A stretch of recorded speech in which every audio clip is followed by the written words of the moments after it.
can see this, but it's really foggy today. And it's a perfect day for a run or a hike, I guess. Especially dito sa Baguio, napaka-active pa baba.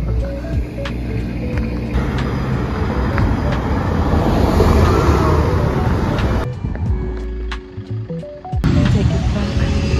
Hike na lang. Never mind running today.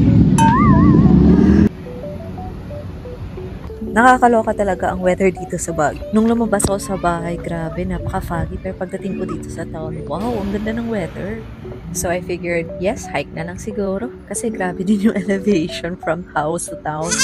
This is just a quick hike and workout before flying back to CDO.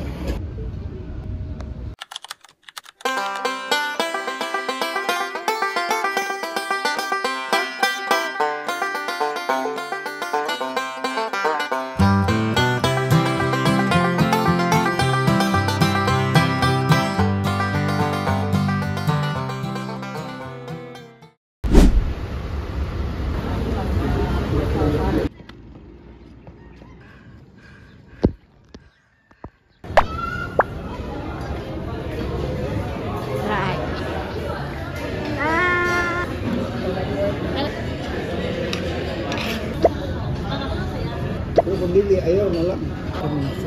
Woo! Wow!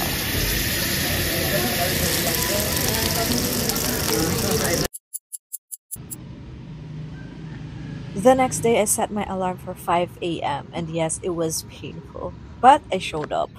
This was day 1 of training for my first 5K.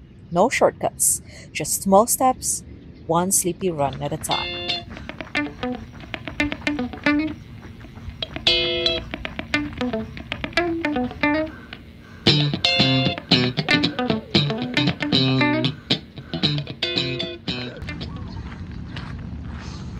Solo ko yung oval today.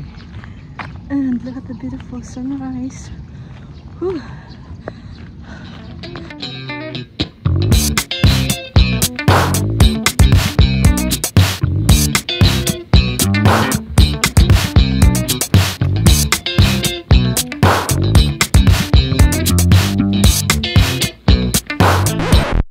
Okay, fast forward a bit. Okay, there was a slight change in the venue sa marathon. I thought it's gonna be in Ayala, also the race kit claiming.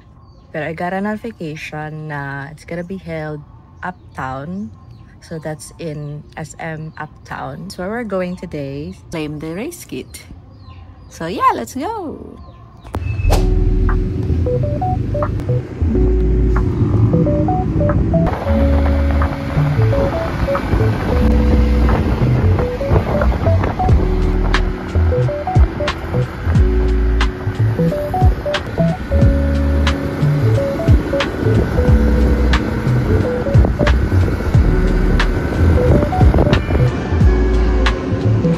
I think I found it.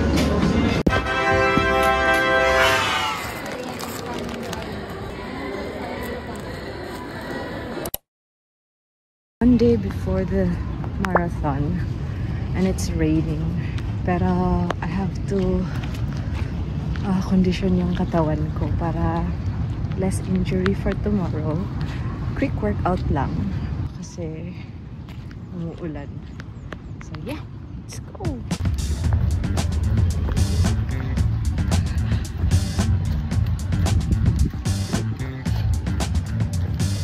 So chill training lang today. So what I did is nag-ask ako ChatGPT ng strategy on how to prepare my body for tomorrow. So nag-jog ako for 1 minute. Super chill jog. And then I did strides at least 2 to 3 with at least 6.50 km per minute. So, nakakapagod yun kasi that's not my average pace. And in between that run, nag-leg stretch ako. So, I'm gonna keep doing that for at least 30 minutes lang siguro.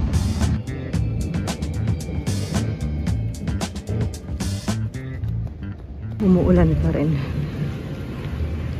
So, yan yung road. Masyadong basa. So, kailangan careful.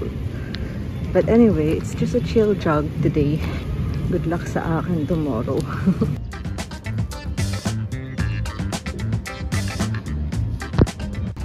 Training is done.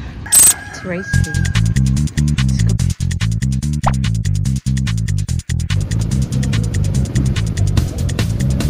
Race day na finally. Isang buwan ko rin tong pinaghandaan. Nag-ensayo ako at pinush ko talaga yung limits ko. Before the race starts, nag-warm up muna kami. Konting stretch at kembot bago pumunta sa race area. Nauna na mga 10K runners. 4 AM ang God start nila. Kami namang mga 5K, 4:30 pa ang God start. So ayun, waiting game muna.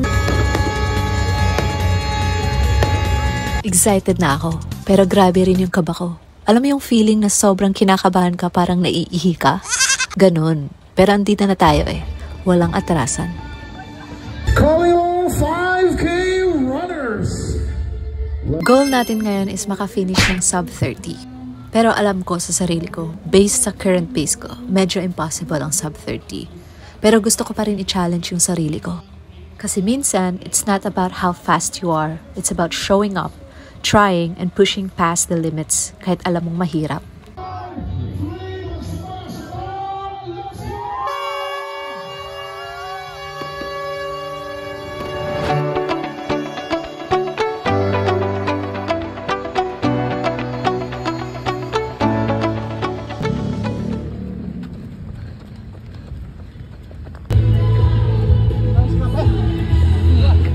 Ayan na ang finish line.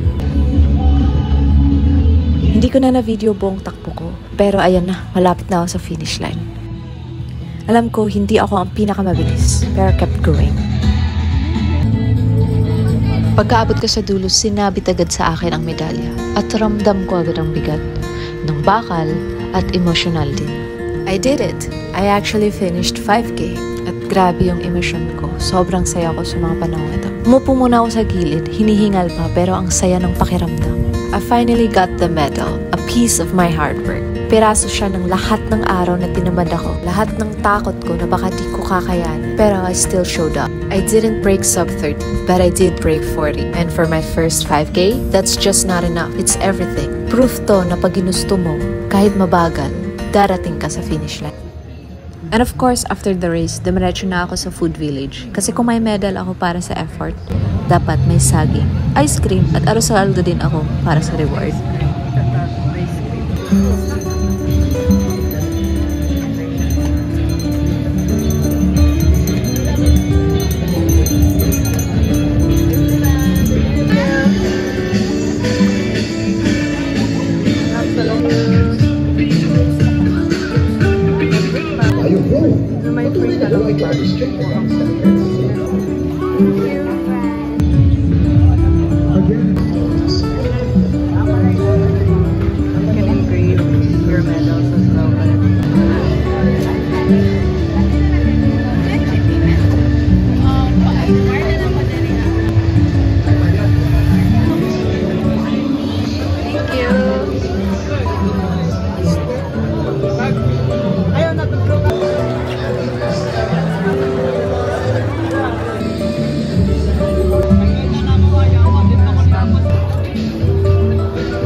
Thank you.